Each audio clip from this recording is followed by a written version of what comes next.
Hello, എല്ലാവർക്കും simply കളിയിലോട്ട് സ്വാഗതം. ഇന്ന് നമ്മൾ ചെയ്യാൻ പോകുന്ന വളരെ സിമ്പിളായിട്ട് എന്നാൽ വളരെ ടേസ്റ്റി ആയിട്ട് എല്ലാവർക്കും ഒരുപാട് ഇഷ്ടമായിട്ടുള്ള റെസിപ്പിയാണ്. രസഗുളയാണ് ഇന്ന് ഉണ്ടാക്കാൻ പോകുന്നത്.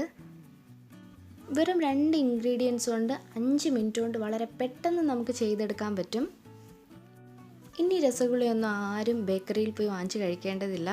അപ്പോൾ നമുക്ക് വീഡിയോയിലോട്ട് പോകുന്നതിന് മുന്നേ ഞാൻ എപ്പോഴും പറയുന്ന പോലെ നിങ്ങൾ ആദ്യമായിട്ട് എൻ്റെ ചാനൽ കാണുന്നതെങ്കിൽ നിങ്ങളുടെ റൈറ്റ് സൈഡിൽ ഇതുപോലൊരു സബ്സ്ക്രിപ്ഷൻ ബട്ടൺ ഉണ്ടാവും. അതൊന്ന് പ്രസ് ചെയ്യുക. തൊട്ടടുത്തപ്പോൾ ഒരു കുഞ്ഞ് ബെല്ലൈക്കൺ വരും. അതും ഒന്ന് പ്രസ് ചെയ്തിട്ട് അവളൊന്ന് ഓപ്ഷൻ കൊടുക്കുക. ഇനി നമുക്ക് രസഗുളയ്ക്ക് വേണ്ട ഇൻഗ്രീഡിയൻസ് എന്തൊക്കെയാണെന്ന് നോക്കാം. ഞാനിവിടെ ഒരു ലിറ്റർ പാലെടുത്തിട്ടുണ്ട്. നല്ല കട്ടിയുള്ള 1 ലിറ്റർ പാലെടുത്തിട്ടുണ്ട്. ഇനി നമ്മൾ സാധാരണ പാല് തിളപ്പിക്കുന്ന പോലെ തിളപ്പിച്ചെടുക്കാം. പാലൊന്ന് തിളച്ച് വരുമ്പോൾ ഞാനിവിടെ ഒരു മീഡിയം സൈസിലുള്ള 1/2 നാരങ്ങ എടുത്തിട്ടുണ്ട്. അത്യാവശ്യം വലിയ നാരങ്ങയാണെങ്കിൽ 1 നാരങ്ങ മതി.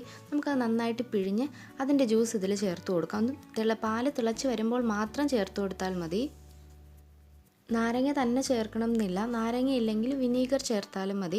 ഇനി നമുക്കൊരു ലോ ടു മീഡിയം ഫ്ലെയിമിലിട്ട് നന്നായിട്ട് ഇതുപോലെ ഒന്ന് പിരിഞ്ഞ് കിട്ടണം. അതായത് നമ്മൾ ഫസ്റ്റ് ഇതിൽ ചെയ്യാൻ നമ്മൾ പനീർ ഉണ്ടാക്കി എടുക്കലാണ്. അപ്പോൾ ഇതിങ്ങനെ പിരിഞ്ഞ് വരുമ്പോൾ തന്നെ ഫ്ലെയിം ഓഫ് ചെയ്യരുത്.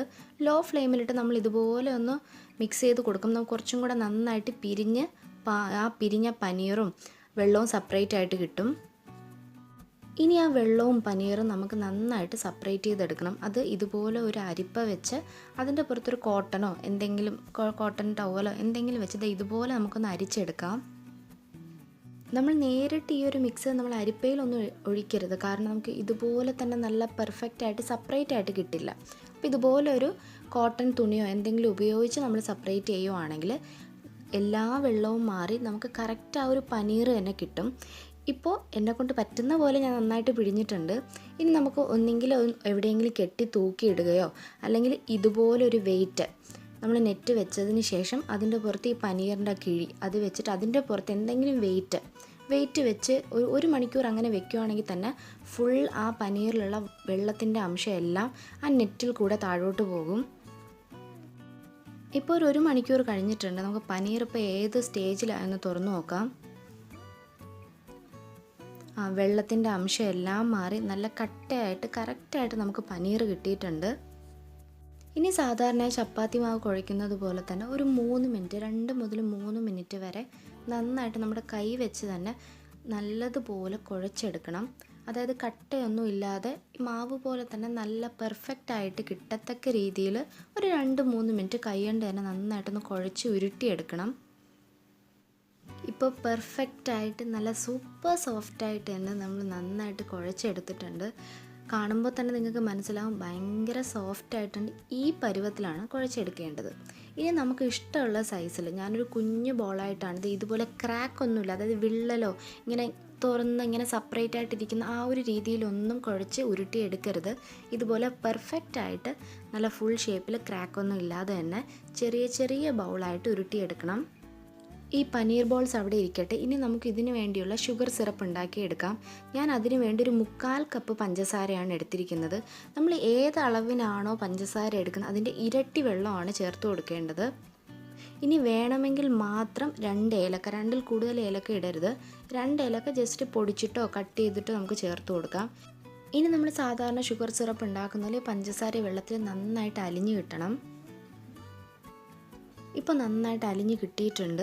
ഇനി നമ്മൾ ചെയ്ത് വെച്ചിരിക്കുന്ന ഓരോ പനീർ ബോൾസായിട്ട് ഇതിലിട്ട് കൊടുക്കാം. പനീർ ബോൾസ് എല്ലാം ഇട്ട് കൊടുത്തതിന് ശേഷം 1 മിനിറ്റ് നമ്മൾ ഹൈ ഫ്ലെയിമിലിട്ട് നന്നായിട്ടൊന്ന് വെട്ടി തിളപ്പിച്ചെടുക്കുക. എന്നിട്ട് ഫ്ലെയിം ഓഫ് ചെയ്യുക. പിന്നെ നമുക്കൊരു അരമണിക്കൂർ 1 മണിക്കൂർ വരെ ഇതിങ്ങനെ തുറന്ന് നോക്കേണ്ട ആവശ്യമൊന്നുമില്ല. നമ്മൾ ഇട്ട് കൊടുത്ത പനീർ ബോൾസിനെക്കാളും നമ്മൾ 1 മണിക്കൂർ കഴിഞ്ഞ് നോക്കുമ്പോൾ കറക്റ്റ് ഡബിൾ സൈസ് ആയിട്ടുണ്ടാവും. ഇതുപോലെ നമ്മൾ ചേർത്ത് കൊടുത്ത ബോൾസിനെക്കാളും ഡബിൾ സൈസിലായി. ഇനി ഇത് മാത്രമല്ല, ഇനി ഒരു അരമണിക്കൂറിന് ശേഷം മാത്രമേ നമ്മളിത് സെർവ് ചെയ്യാൻ പാടുള്ളൂ. ഈ പനീർ ബോൾസ് ഇതിൽ കിടന്ന ആ ഷുഗർ സിറപ്പ് എല്ലാം ആ ബോൾസിൽ കറക്റ്റായിട്ട് കിട്ടണം. ഇതിന് കുറച്ചും കൂടെ ടേസ്റ്റ് കൂടുതൽ നമുക്ക് ചൂടെല്ലാം മാറി റൂം ടെമ്പറേച്ചറിൽ വെച്ച് ചൂടെല്ലാം മാറിയതിന് ശേഷം ഒരു 1/2 മുതൽ 1 മണിക്കൂർ ഫ്രിഡ്ജിൽ വെച്ച് തണുപ്പിച്ചിട്ട് കഴിക്കുകയാണെങ്കിൽ നല്ല സൂപ്പർ ടേസ്റ്റാണ്. ഇപ്പോൾ അത്യാവശ്യം ചൂടെല്ലാം മാറിയതിന് ശേഷമാണ് ഞാൻ ഈ വീഡിയോ എടുക്കുന്നത്. നല്ല പെർഫെക്റ്റായിട്ട് നല്ല സോഫ്റ്റായിട്ട് തന്നെ രസഗുള വന്നിട്ടുണ്ട്. വളരെ സിമ്പിളായിട്ട് വെറും 2 ഇൻഗ്രീഡിയൻസ് മാത്രം ചേർത്തുകൊണ്ട്, പഞ്ചസാരയും പാലും മാത്രം ചേർത്തുകൊണ്ട് വളരെ പെട്ടെന്ന് തന്നെ നമുക്ക് ഉണ്ടാക്കിയെടുക്കാൻ പറ്റും. പിന്നെ ശ്രദ്ധിക്കേണ്ട ഒരു കാര്യം, ഇവിടെ നാരങ്ങയ്ക്ക് പകരം വിനീഗറാണ് നിങ്ങൾ ചേർക്കുന്നതെങ്കിൽ നമ്മൾ പനീർ ഉണ്ടാക്കിയതിന് ശേഷം അതൊരു തണുത്ത വെള്ളം വെച്ച് ജസ്റ്റ് അരിപ്പയുടെ മുകളിലൊന്ന് ഒഴിച്ച് ആ പുളിപ്പ്, ആ വിനീഗറിൻ്റെ ഒരു കുത്തുന്ന ഒരു ടേസ്റ്റ് ഉണ്ടല്ലോ, അതൊന്ന് മാറണം. അതുകൊണ്ട് ആ പനീറിൻ്റെ പുറത്തോട്ട് നമുക്ക് 1 കപ്പോ 1.5 കപ്പോ തണുത്ത വെള്ളം ചേർത്ത് കഴുകിയെടുക്കണം. അതിനുശേഷം മാത്രം നിങ്ങൾ പിഴിഞ്ഞെടുത്താൽ മതി, വിനീഗറാണ് ചേർക്കുന്നതെങ്കിൽ. അപ്പോൾ എല്ലാവർക്കും വീഡിയോ ഇഷ്ടമായെന്ന് വിചാരിക്കുന്നു. ഇഷ്ടമായ ലൈക്ക് ചെയ്യാൻ മറക്കരുത്, കമൻറ്റ് ചെയ്യാൻ മറക്കരുത്. Thanks for watching. See you in another video. അസ്സലാമു അലൈക്കും.